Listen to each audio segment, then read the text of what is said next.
All right, gang. Oh, so,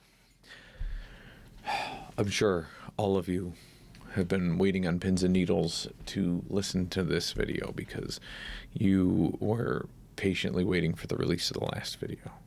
No, I'm just kidding. Maybe you were. Maybe you were. And we appreciate your viewership. This video is more of a scarecrow. So what a scarecrow does is it deters crows, right? It doesn't, crows aren't murderous, right? They're scavengers. They're maybe looking to do stuff that's frowned upon, that might be on the lower end of, criminality. So, and I know releasing some of these videos, I'm going to be called a traitor, I've betrayed my party, right? And this, I just want to specify that none of these videos are really on party lines. If I have to make a video and I have to use what we discussed in a previous short series that we did on honesty and lying, and if that's what you're about, you're not part of my party, you're not part of the Republican Party. I know a lot of people might claim that that's behavior of the Democratic Party. I just want to point out that there are honest people and there are liars in all parties, and that I'm a registered Republican, and you can hold that against me. You can call me a brother and an ally. And if there's somebody that has joined our party, or somebody that is within our party that is violating rules of common decency, then I will call them out for it. As soon as knowledge comes to me on this fact, then I will call them out for it.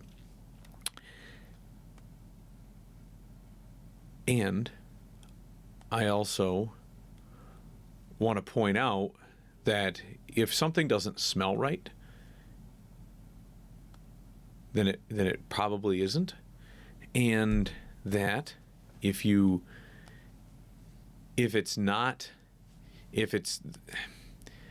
let's say I'm building a scarecrow, and this scarecrow is an omen, right, of something.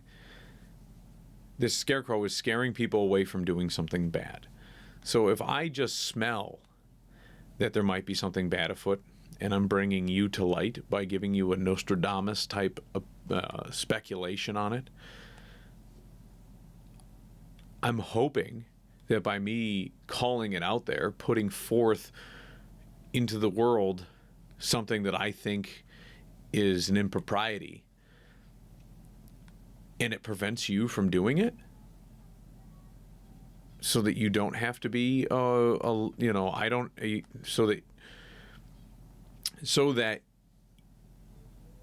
somebody does not commit a impropriety or a crime or something that is just frowned upon. If I just make a prediction of something that I see could happen, and then it doesn't happen, hey, could it be me? Or maybe I was just wrong. Could it have been the fact that I said the words out loud, and so that people didn't want to be accused of something, right? Then maybe, just maybe, Kevin pointed out something that you thought was okay, and you didn't realize that anybody knew, or you didn't think anybody knew, and then now that Kevin's put it out there, you're like, oh man, and maybe you had a second thought, and you're like, you know what? And Kevin guy is right. I probably shouldn't do this or that. And maybe you're going to do it anyways. And maybe then you can prove Kevin right. And if I put a prediction out into the world and it doesn't come true, well, I don't usually predict bad things or good things. I don't, so I would hope that all the predictions of bad things that I put out into the world don't come true. If they come true, the only actualization for it is somebody tried to justify it. And so let me give you an example of something that's justified. If I said that Bob I don't know. I'm not know Bob in particular, but Bob is having an affair on his wife, and Bob is going to the bowling alley to do it. Bob's not part of a bowling league, right? So it's a little backstory on some Bob, right? Bob's not part of a bowling league. Bob doesn't usually go to the bowling alley. But if Bob thought about going to the bowling alley, and Kevin had this thing said, hey, Bob's going to cheat on his wife, and he's using the bowling alley as a cover to cheat on his wife. If you were Bob, would you say, I'm going to go to the bowling alley anyways because he can't prove it? Well, guess what, man? If you just show up at the bowling alley, it smells so bad, people will just think that you are cheating on your wife, which is kind of how ethics work, right? Like, to make a good moral, ethical decision, sometimes you shouldn't even be at the bowling alley, or maybe you shouldn't go to the motel, right? Like, I'm not going to go to the shady motel. I'm not going to do it because it looks bad. It gives the ambiance that I'm having an affair, right? And you're not having an affair, Bob. So then why would you do it, right? No. And it's no skin off your back to not go to the bowling alley or go to the seedy motel, right? So that's what kind of makes this video a little difficult. So I'm a strong Republican, and I have a lot of friends, and a lot of friends have a lot of respect for different members of our party. And I would just hate and hope that these scarecrows prevent people from acting a fool and doing things that they shouldn't do, because our party is always accused of being a good old boys club, a place where people, and it's one thing to know somebody and get a leg up or get a handout or whatever. It's another thing to actually use your position of political clout, get somebody else ahead, and then, monetarily gain from like a contract, for example. And I know some of those improprieties happen at the state level. I know they happen at the federal level. I know they happen, I know they probably happen in our county. I want to say, for the most part, the city of Olean is such a small city. Like, I couldn't think of an example of something, because for the most part, they've been called out. It's such a small area. Now, that said, the county Republican chair, Mark Heberling. I know Mark. I like Mark. I don't know Mark that well. I don't know if I could say I trust Mark. I feel like he wants to be everybody's friend. And this is where I want to be completely honest, because I'm going to give you my honest opinion about somebody that I know, and I'm going to give you my honest opinion. I don't know if I trust Mark. I don't know what Mark gives off, that vibe that there is some ulterior motive. Like, who is his master, right? Who does he serve? What are his ultimate intentions? Are his ultimate intentions like the betterment of the Republican Party? And then, so during the last mayoral election,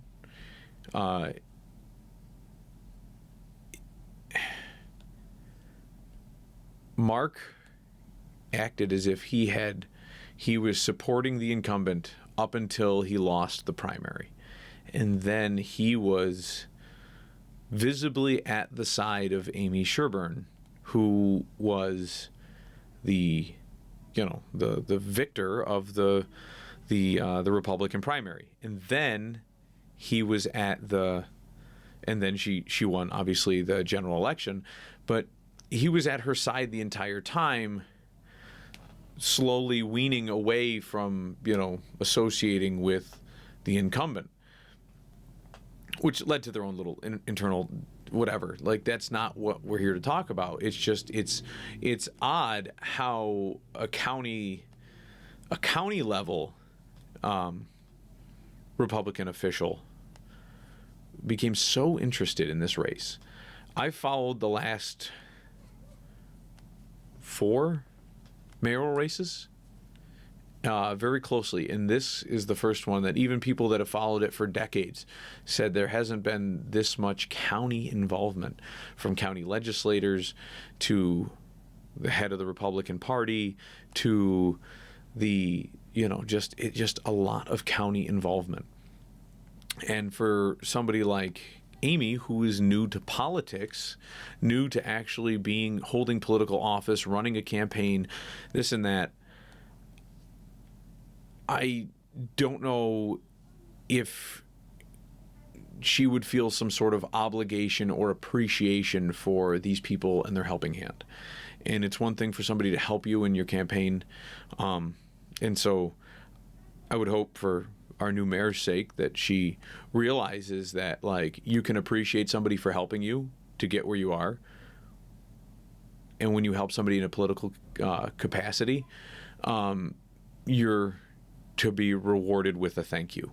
That's what is expected of you from an ethical level, right? So you ran a good campaign, you were a great campaign manager, maybe you got personally, reimbursed financially through, and then that's all trackable, right? So if somebody raises funds and then they use that funds to pay for a campaign manager, they were compensated.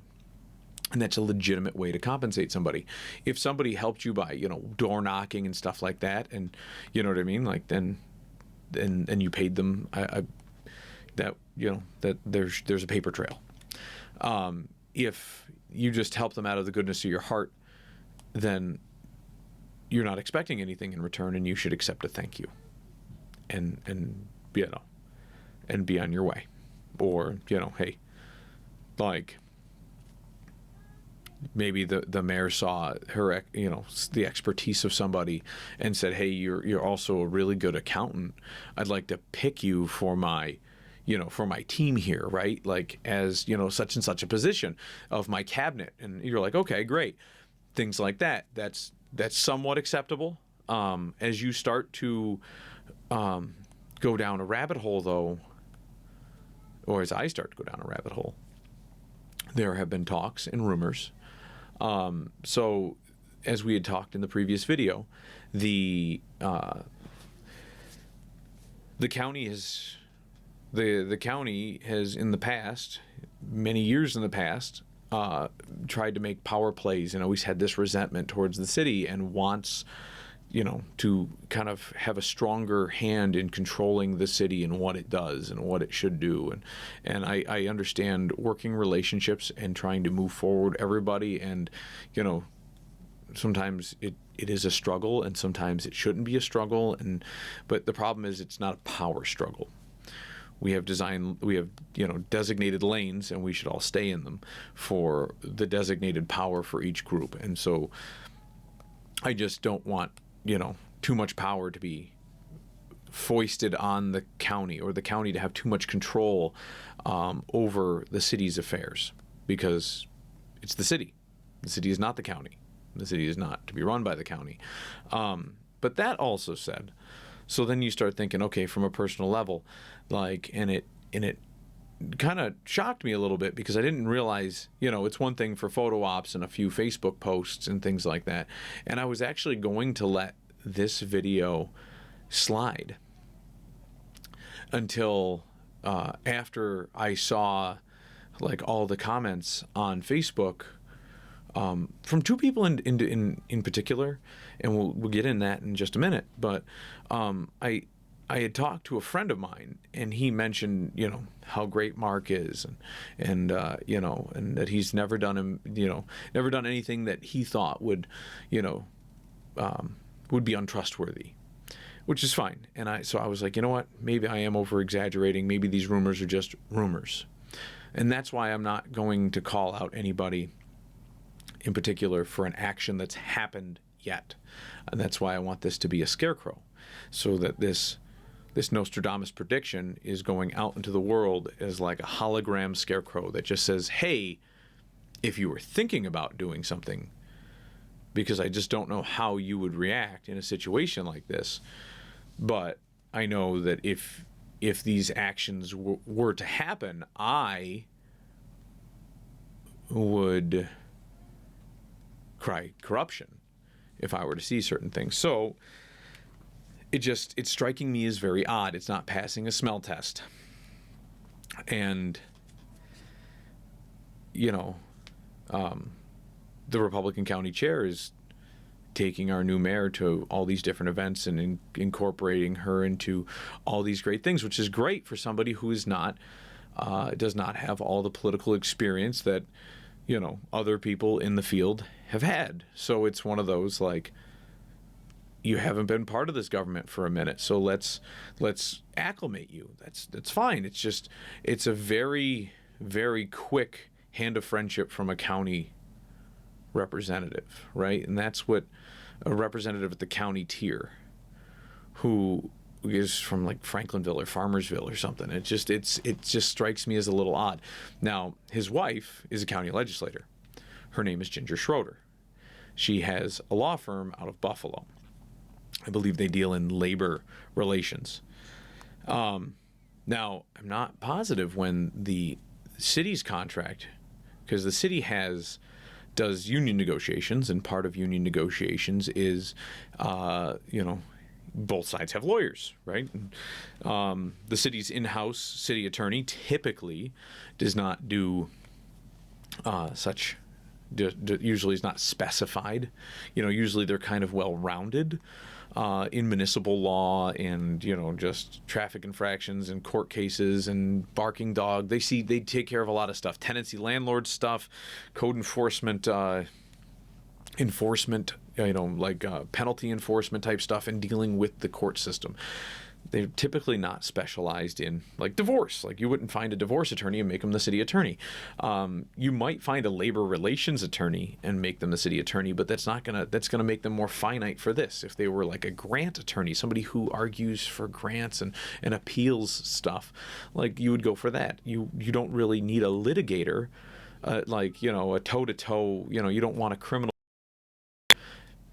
potentially, like, to be, that'd be their strongest suit. You need somebody that's more well-rounded in municipal law. And so a lot of times for the more finite things, like if you're being sued for this thing or that thing, then you would go to see that. If you were, or you'd go to a larger firm.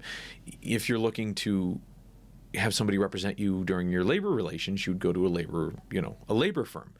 And that's what Ginger Schroeder runs out of, or is a partner in Buffalo. So, I don't know when that contract runs out with the city's current one, which is Hodgson Russ, who usually it's a bid type procurement system, and anything that is procured like that typically goes to the mayor's office. So if you're running a project in your community development, you're going to send out an RFP. Right, and the RFP is referral for bid proposal, and so essentially they're putting it out to bid. If it's a DPW project, they're sending it out to bid. If it's a youth and rec project, which I can't imagine happens that often, it goes out to bid. If it's whatever other division it is, it goes out to bid. If it's like a labor contract or something from the administration, that typically comes out of the mayor's office. And so that would go out to bid, and then typically you get the low bidder, which, like I said, not like I've said, but I probably mentioned in the past, I'm not a huge fan of the low bidder. You get what you pay for, and sometimes the low bidder is the more inferior contractor. So take that with a grain of salt. But the rules are the rules, and you're supposed to go with the low bidder unless you have some documented reason of non-good faith, right? Like you are, there was, a contractor who has done poor work for the city in the past, and, we've cited them for it or something. You can say, hey, listen, like, this is a good reason for us not to pick that contractor. Now,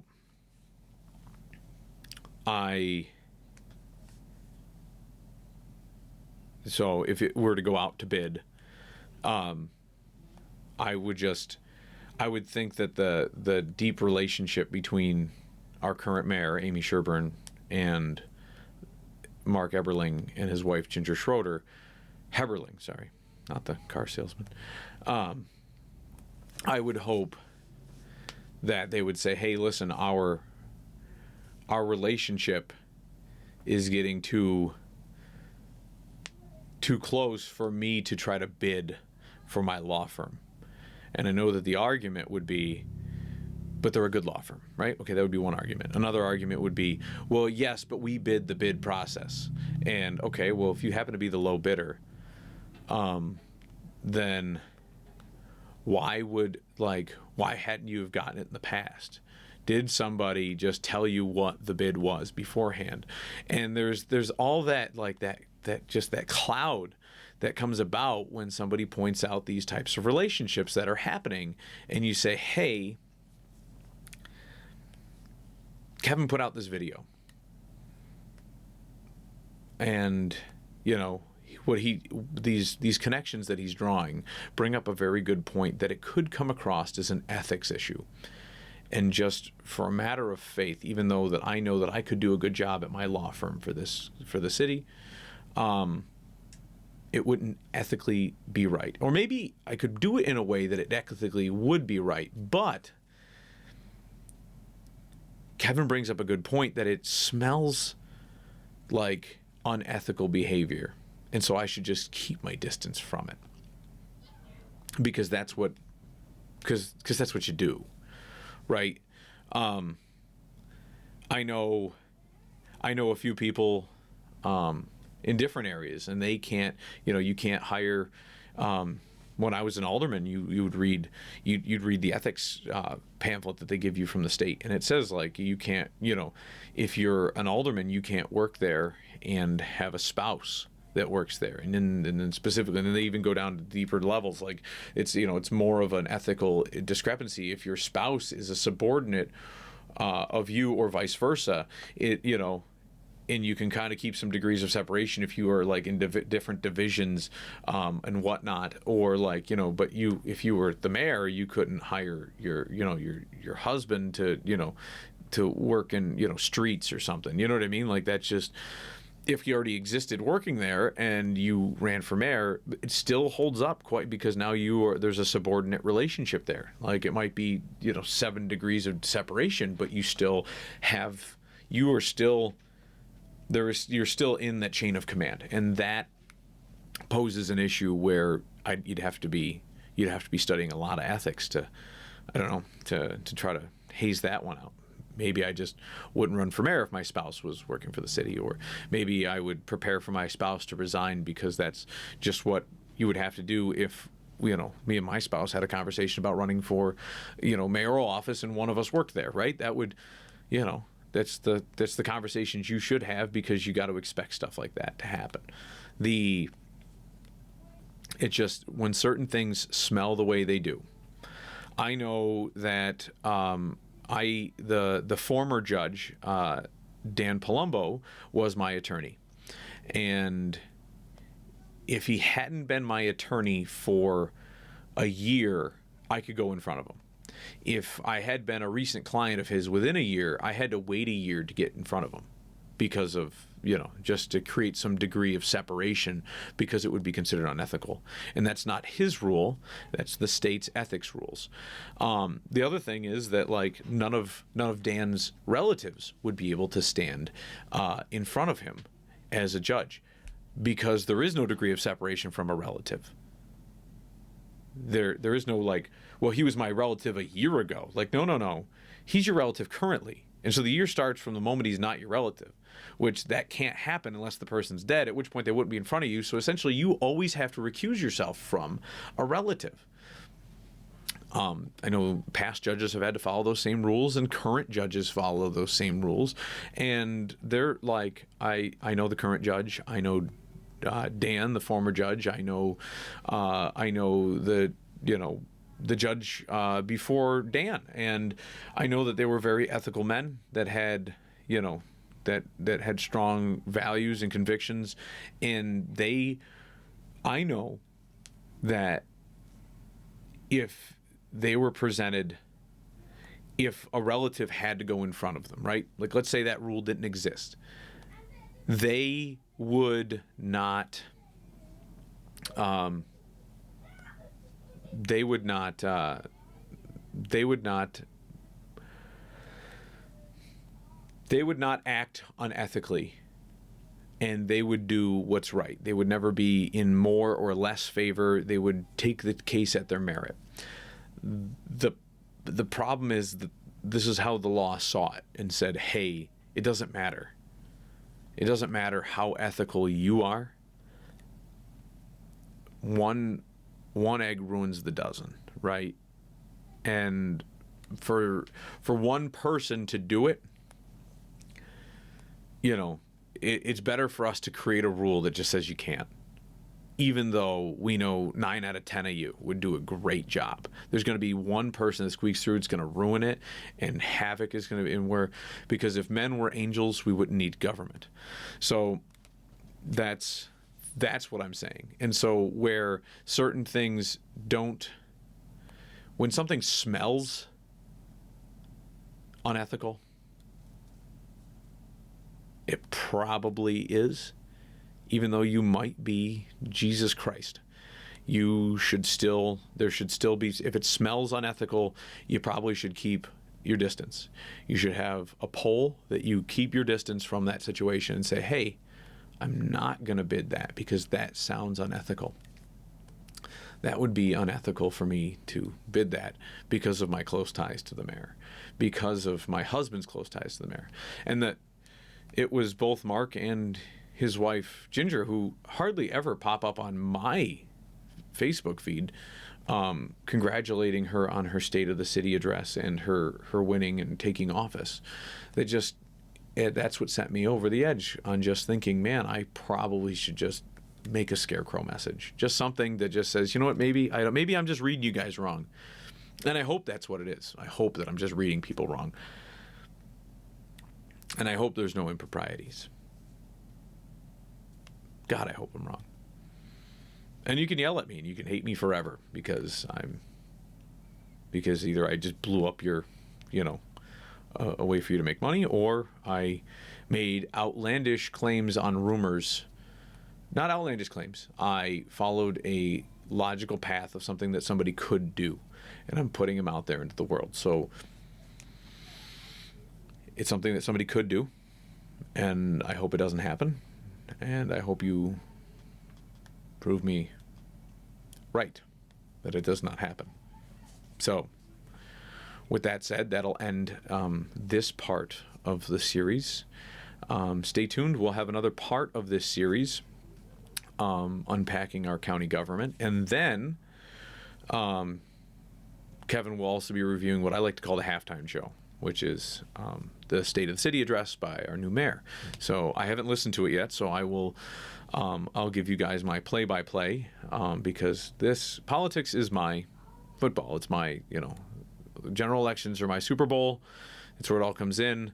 There's like a waiting period where I just kind of do other stuff, and then here's the halftime show as we get ready to ramp up and do our draft picks for next season, which is when people start throwing their hat in the ring for different political races for the current season. Well, I call them, that's draft pick day, right? That's when petitions are being circulated and people are getting picked out of the transfer portal. That's exciting stuff. So we'll see you guys next time on Life22.